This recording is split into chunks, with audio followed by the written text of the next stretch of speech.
ഇറാന്റെ ഭാഗത്തു നിന്നുണ്ടായ കടുത്ത ആക്രമണ ഭീഷണിയെ തുടർന്ന് തുർക്കിയിൽ വെച്ച് അതീവ രഹസ്യമായി വിമാനം മാറി സഞ്ചരിച്ച സംഭവത്തിൽ ഒടുവിൽ നിലപാട് വ്യക്തമാക്കി യുഎസ് പ്രസിഡന്റ് ഡൊണാൾഡ് ട്രംപ്.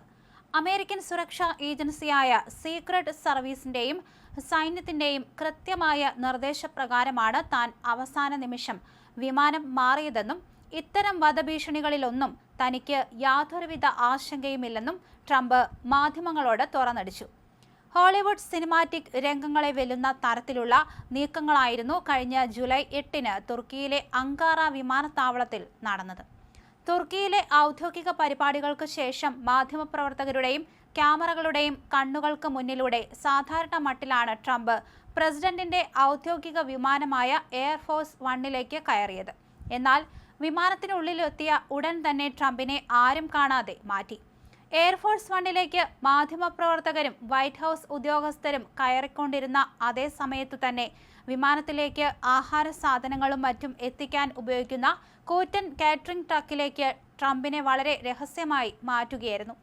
തുടർന്ന് വിമാനത്താവളത്തിന്റെ മറുഭാഗത്ത് തയ്യാറാക്കി നിർത്തിയിരുന്ന US വ്യോമസേനയുടെ ചെറിയ വിമാനമായ C-32A അദ്ദേഹത്തെ എത്തിച്ചു. അതേസമയം ട്രംപ് ഉള്ളിലുണ്ടെന്ന ധാരണയിൽ മാധ്യമപ്രവർത്തകരെയും വഹിച്ച് എയർഫോഴ്സ് വൺ വിമാനം യഥാസമയം യാത്ര തുടരുകയും ചെയ്തു. സുരക്ഷാ ഏജൻസികൾ ഒരുക്കിയ ഈ നാടകത്തെക്കുറിച്ച് യാതൊരുവിധ സൂചനയും എയർഫോഴ്സ് വണ്ണിൽ സഞ്ചരിച്ചിരുന്ന മാധ്യമപ്രവർത്തകർക്കോ ജീവനക്കാർക്കോ ഉണ്ടായിരുന്നില്ല.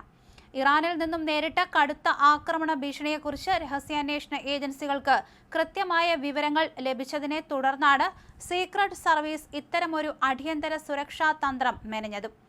പ്രസിഡന്റിന് ജീവന് ഭീഷണി ഉയർത്തുന്ന സാഹചര്യം ഒഴിവാക്കാൻ മറ്റു മാർഗങ്ങളില്ലെന്ന് ഉറപ്പായതോടെയാണ് കാറ്ററിംഗ് ട്രക്ക് ഉപയോഗിച്ചുള്ള ഈ അപ്രതീക്ഷിത ഓപ്പറേഷന് സുരക്ഷാ ഉദ്യോഗസ്ഥർ തുനിഞ്ഞത്.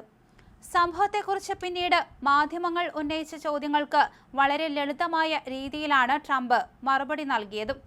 സീക്രട്ട് സർവീസും സൈന്യവും പറയുന്ന കാര്യങ്ങൾ ഞാൻ അതുപോലെ അനുസരിക്കുക മാത്രമാണ് ചെയ്തത്. അവർ എന്നോട് മറ്റൊരു വിമാനത്തിലേക്ക് മാറാൻ ആവശ്യപ്പെട്ടു, ഞാനത് ചെയ്തു, അത്രമാത്രം. ഭീഷണിയെക്കുറിച്ച് കൂടുതൽ കാര്യങ്ങൾ ഞാൻ ചോദിച്ചറിഞ്ഞതുമില്ല. കാരണം എന്നെ തേടി ഒരുപാട് ഭീഷണികൾ ദിവസവും വരാറുണ്ട്, ട്രംപ് വ്യക്തമാക്കി. താൻ അമേരിക്കൻ ചരിത്രത്തിലെ ഏറ്റവും സ്വാധീനമുള്ള പ്രസിഡന്റ് ആയതിനാലാണ് ഇത്രയധികം വധഭീഷണികൾ നേരിടേണ്ടി വരുന്നതെന്നും അദ്ദേഹം അവകാശപ്പെട്ടു. സാധാരണക്കാരായ അല്ലെങ്കിൽ സ്വാധീനമില്ലാത്ത പ്രസിഡന്റുമാർക്ക് ഇത്തരം ഭീഷണികൾ നേരിടേണ്ടി വരാറില്ലെന്നും കഴിഞ്ഞ 6 വർഷത്തിനിടെ താൻ രാജ്യത്തിനായി ചെയ്ത കാര്യങ്ങളാണ് തന്നെ ശത്രുക്കളുടെ പ്രധാന ലക്ഷ്യമാക്കി മാറ്റിയതെന്നും ട്രംപ് കൂട്ടിച്ചേർത്തു.